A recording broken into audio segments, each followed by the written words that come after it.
Well, just like that, we're back. Packing up to go somewhere else. Over the last few weeks, I've done a lot of work to this beauty. We've done some actual work too. Oh, the shades are out?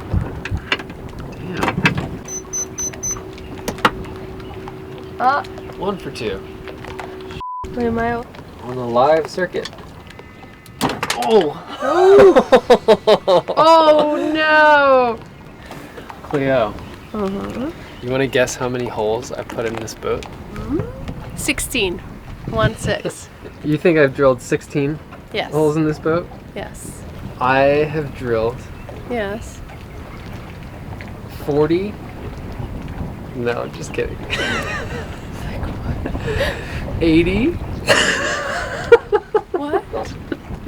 No. No.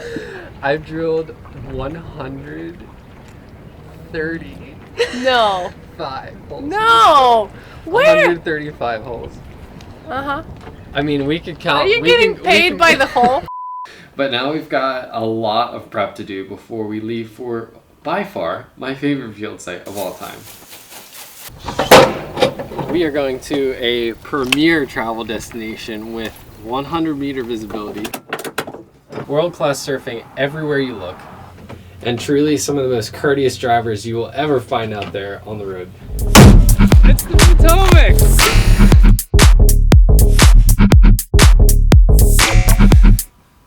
Just kidding, it's more like nasty mud, water the color of coffee with creamer, and as you may know, lots of unexploded ordnance, or UXO.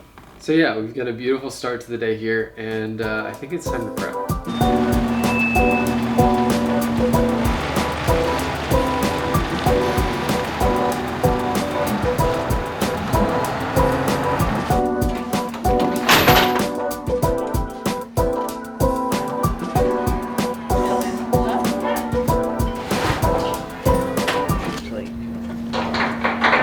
Why is this not recording? Is it off?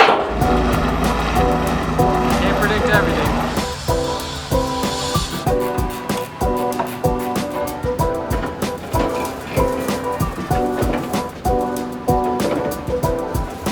Ready to rock and roll? No, ready to go very slowly. Or are we ready to roll at least? Ready to roll slowly.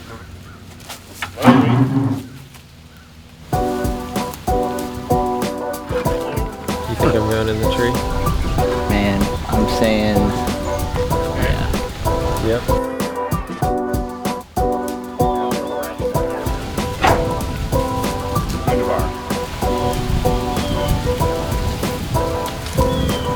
Get back to work.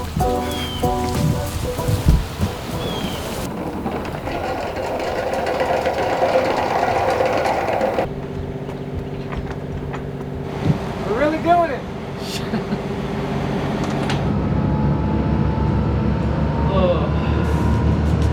Paper speed.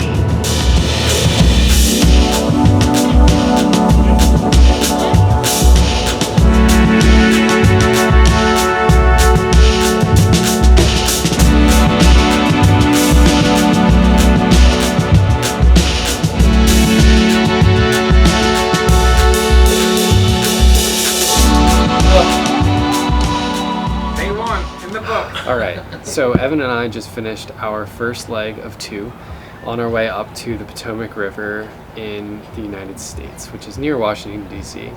If we haven't met yet, my name's Grant. I work in marine science at the University of Delaware, and I've actually made 2 videos on this topic before for each of our first 2 deployments that we've done out there. Globally, we have this pretty big problem of something called unexploded ordnance, or UXO. These are the result of things like dumping, conflicts, testing, and much more, and they're kind of all over the place in pretty much any environment you can think of. They can be located on land or even buried in land, but we have another massive problem of them being in our waterways and our oceans. Although there are lots of hotspots around the globe for these, The Potomac River is actually so bad that before we actually go in to place any of our equipment in the water, we have to clear it for UXO before we even start our project. So that said, it kind of makes sense that we would try to do a study in the Potomac River to see how these things are moving, since the Potomac River is such a high energy environment, kind of like a lot of the other environments in which these UXO were launched and dumped. Ultimately, all of this energy in the water moving these UXO makes the cleanup process super difficult. So we're trying to build a library of the different munitions and how they move in which environmental conditions, and ultimately which sediment types as well. All right, intro out of the way. I'm gonna get some sleep, and then Evan and I are gonna take this boat on our second leg up the Potomac and meet the crew at our field site.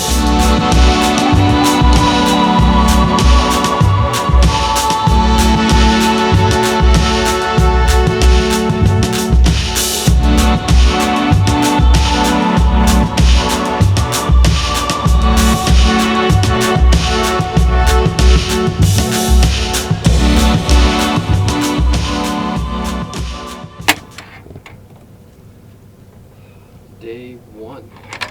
Yeah, sensors reading, total field looks way better. Oh, that's good. There she is.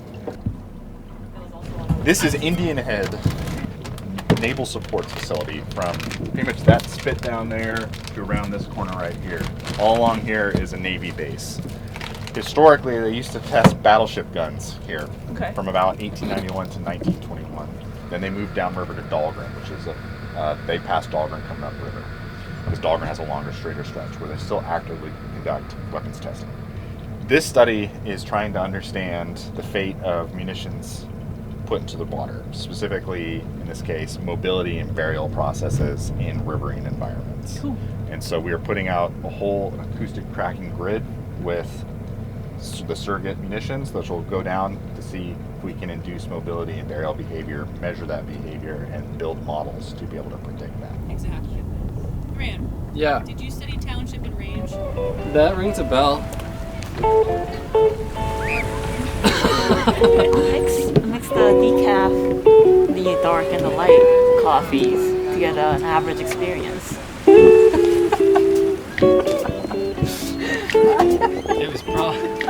It was probably mean, but it was probably far below average, if I had to guess.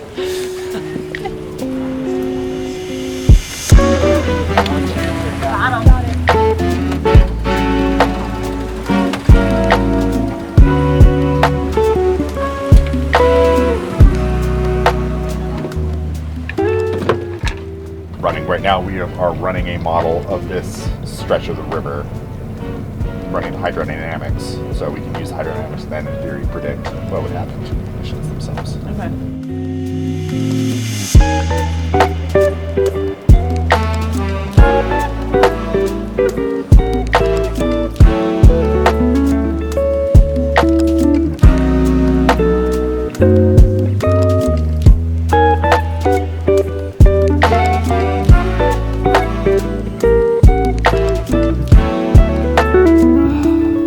Day 2. Will our shit work today? I think we just called it.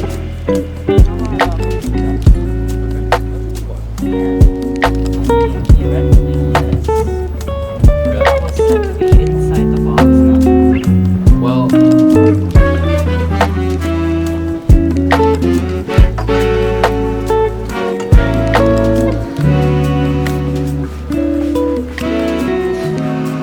The manager is still cleaning the boat. Scrubbing the boat on day 2 for no reason, but you know.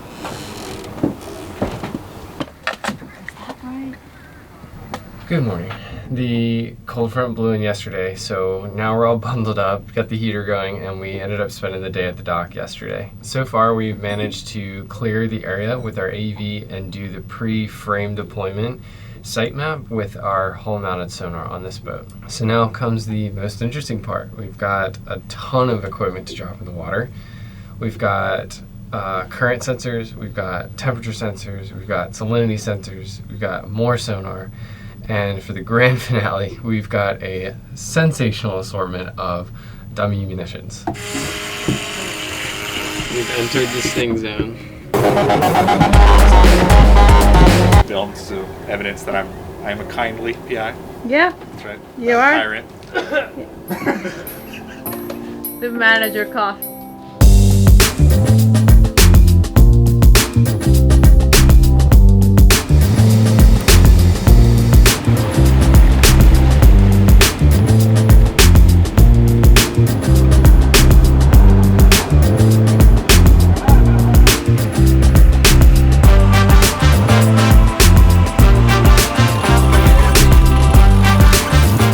Mark, so where's the mud supposed to be going? In the water. Where's it actually going?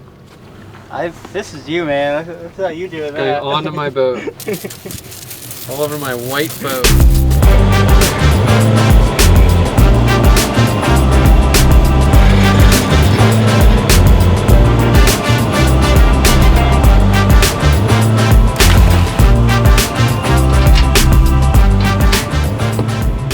Got anything to say? No. Not this time. Oh, the Uber's back. This thing's been pushing the handle. Over 2. Just saying. That's some Carter 2 there.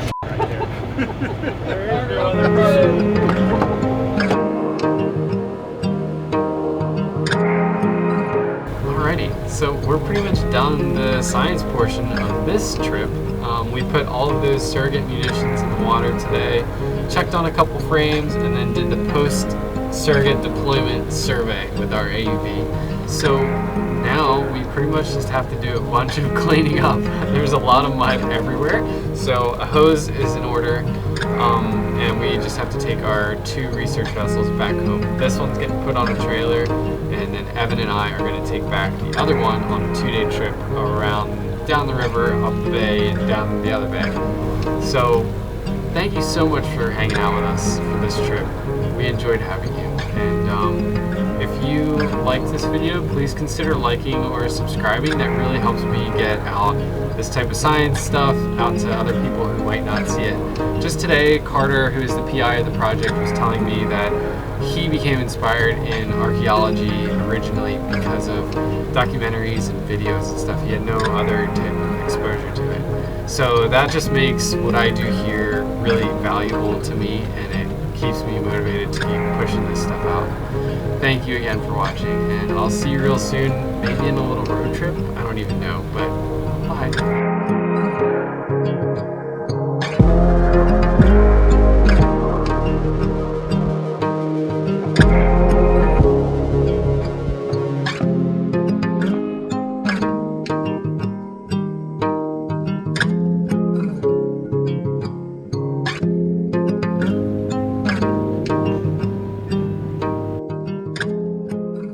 Dude, 2 days? Not a single drop on that windshield. Dude, that is nuts. Yeah. I mean, even with like, actually in the C and D, toward the end of the C and D, I could see it like creeping upward. Like as the spray was going away, I could see it like kind of lurching back at the boat. I'm like, no!